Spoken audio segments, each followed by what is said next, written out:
Shalom, salve, selamat beraktivitas. Jumpa lagi bersama saya Victoria Rekesirat. Kali ini kita akan membahas tentang mekanisme penurunan sifat. Pembahasan kita hari ini tentang mekanisme penurunan sifat. Suatu sifat atau gen tertentu diturunkan melalui mekanisme khusus secara alamiah.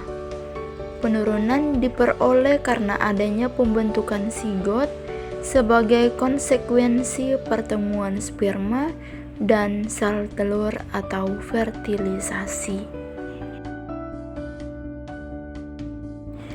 Pada materi ini yang kita bahas adalah pembelahan sel secara mitosis, meiosis, pembentukan gamet atau gametogenesis, pembentukan sel benih jantan atau spermatogenesis, pembentukan sel benih betina atau oogenesis, dan fertilisasi atau pertemuan sel sperma dan sel telur.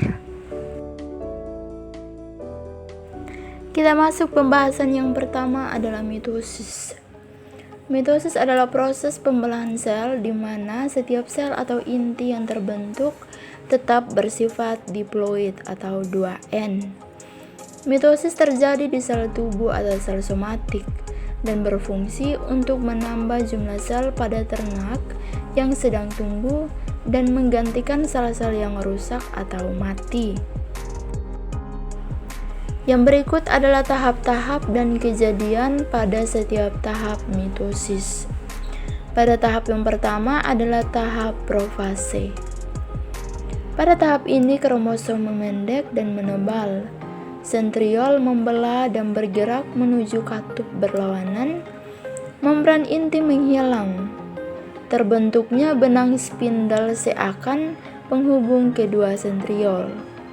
Dan yang terakhir, kromosom masih beracakan.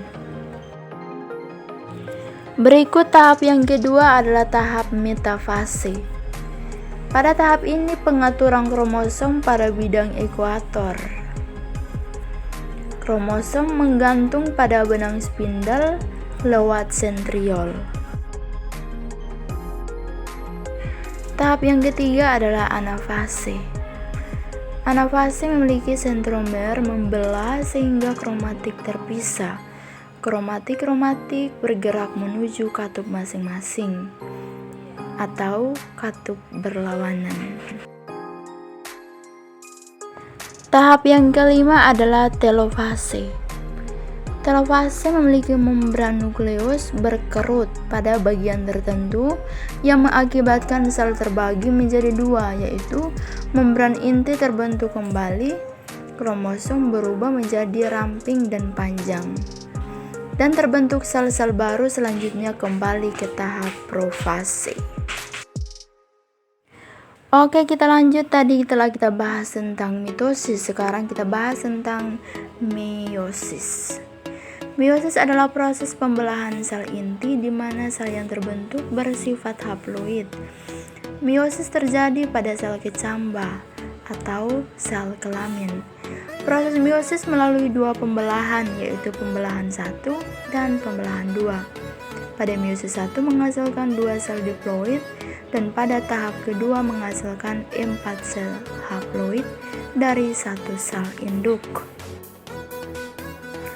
Yang berikut untuk membedakan mitosis dan meiosis, mari kita bahas tentang karakteristik yang membedakan antara mitosis dan meiosis.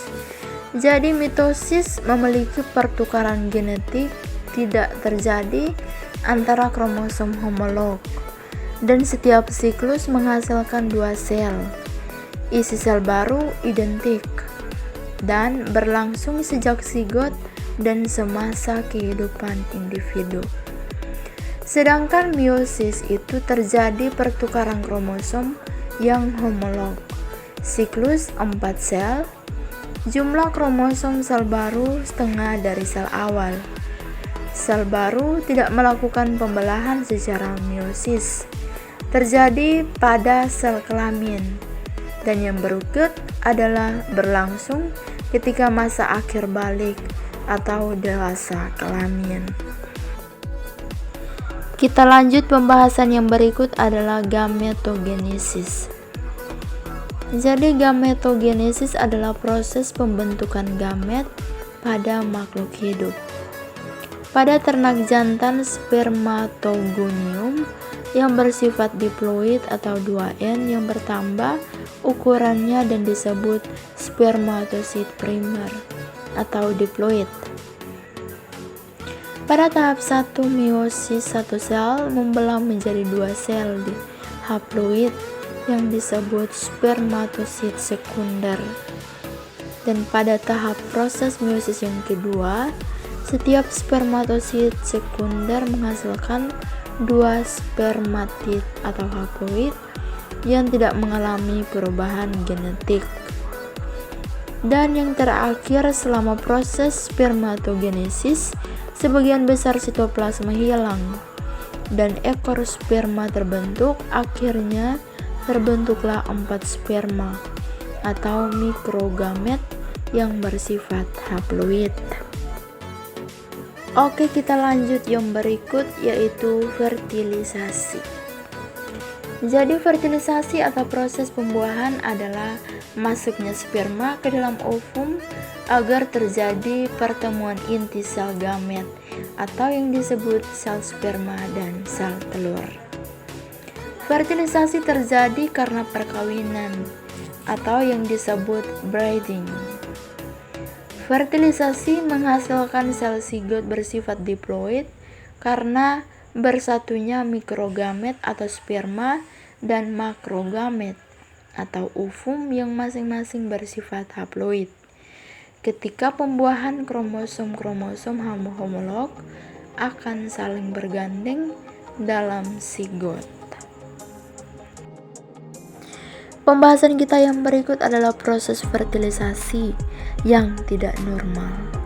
Jadi proses ini sebagai berikut. Jadi perkawinan antara spesies disebut juga extreme breeding dan keturunannya disebut bastard. Misalnya singa disilangkan dengan harimau, kuda disilangkan dengan keledai.